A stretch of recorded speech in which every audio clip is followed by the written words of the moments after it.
26 अप्रैल 2026 Israel ने अपने iron डोम defence system और अपनी मिलिट्री को यूएई के लिए भेज दिया, यानी कि यूएई शिफ्ट कर दिया।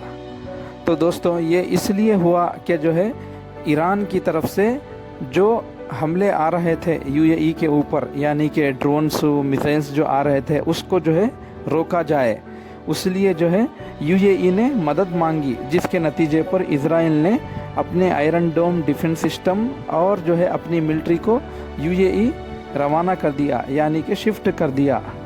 तो दोस्तों एक न्यूज़ के मुताबिक आता है कि that was the first time Israel had sent an Iron Dome battery to another country and the UAE was the first country outside of the US and Israel in which the system was used, a senior official Israeli said।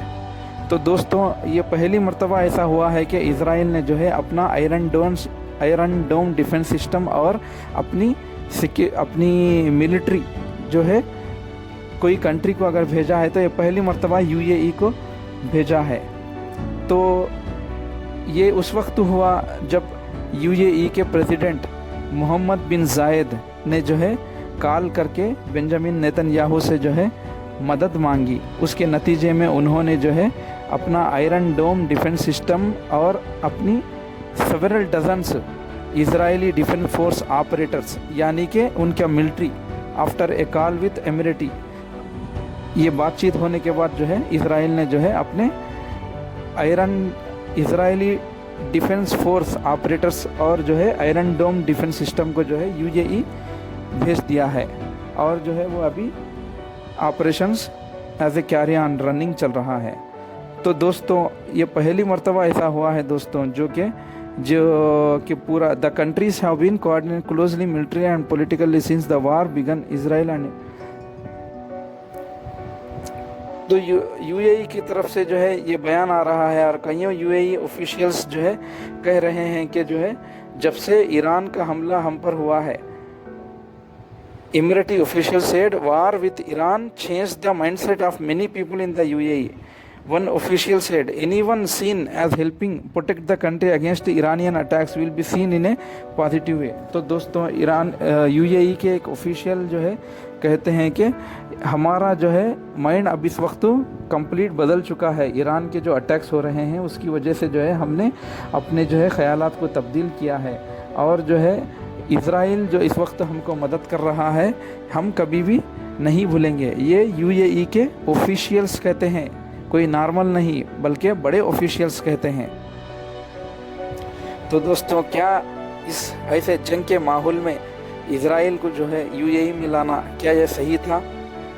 तो दोस्तों UAE के एक minister कहते हैं, तारिक अल उतैबा जिनका नाम है, former official at the UAE National Security Council, उन्होंने जो है लिखते हैं कि Arab Gulf State Institute that Israel was one of the countries that have stepped up to provide real assistant to the UAE.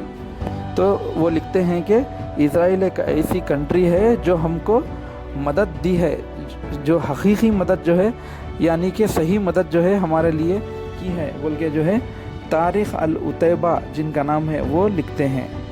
और वो ये भी लिखते हैं कि यूएस और इज़राइल ने हमारी जो है बहुत मदद की है, इंटेलिजेंस शेयरिंग में जो है मदद की है, डिप्लोमेट बैकिंग्स में जो है मदद की है, बोलकर जो है ये खुशी का इजहार जताते हैं। तो अगर से देखा जाए तो दोस्तों ये एक ऐसा पॉलिटिकल टेंशन बन गया है कि जो है ऐसे वक्त में इज़राइल की मिलिट्री जो है यूएई लाना, क्या ये फैसला सही था? Israeli troops to UAE soil could be politically sensitive in the Gulf. तो पूरा गल्फ जो है इसके लपेटे में जो है आ चुका है दोस्तों। यूएई के लोग जो काम किए हैं इस वक्त, जिसकी वजह से पूरा गल्फ जो है कुछ सोचने पर समझने पर जो है पड़ गया है। और क्या कहते हैं यूएई के officials, we are not going to forget it, हम जो है इसे भूलने वाले नहीं। A senior Emirati official said assistance from Israel and Netanyahu at a critical moment. ऐसे जो है नाजुक मोमेंट, ऐसे नाजुक लम्हे में हमको अगर मदद मिली है कहीं से तो जो है नेतन्याहू से मिली है, ये यूएई के बड़े बड़े मिनिस्टर्स कहते हैं। अ सेकेंड इमराती ऑफिशियल, एक और ऑफिशियल कहते हैं कि this was also true about other countries that stepped up and helped the UAE defend itself, like the US, France, UK and Italy and Australia. It was a real eye-opening moment. अब आंखें खोलने का वक्त है। कौन कहते हैं? Imarat, United Arab Emirates के बड़े ऑफिशियल लीडर्स कहते हैं। It was a real eye opening moment to see who are our real friends. ये जो है आंखें खोलने का जो है वक्त है कि जो है कौन हमको मदद किया है, यानी कि वो कहते हैं कि इज़राइल ने हमको मदद किया है, ये कहते हैं। तो दोस्तों, क्या आपकी राय है? क्या ये फ़ैसला सही था? क्या अगर उनको अगर मदद लेने चाहिए थी ईरान के हमलों से जो है बचने के लिए, तो क्या कोई और कंट्री क्या दुनिया में मौजूद नहीं थी जो उन्होंने इज़राइल को ही जो है लिया? तो दोस्तों, कईयों चीज़ें जो हैं इधर मैटर्स करती हैं, कईयों जो है फ़ैसले जो है मैटर्स करते हैं। लेकिन जब से इज़राइल की जो मिलिट्री आ चुकी है यूनाइटेड अरब एमिरेट्स के अंदर, तब से जो है पूरा गल्फ़ जो है थोड़ा लपेटे में आ चुका है। पूरा गल्फ़ जो है थोड़ा एक डिफ़िकल्टी फेस कर रहा है। तो दोस्तों, क्या होगा, कैसा, कब, किस वक्त क्या होगा, ये किसी को कुछ पता नहीं। तो क्या है आपकी राय? कमेंट में बताना ज़रूर।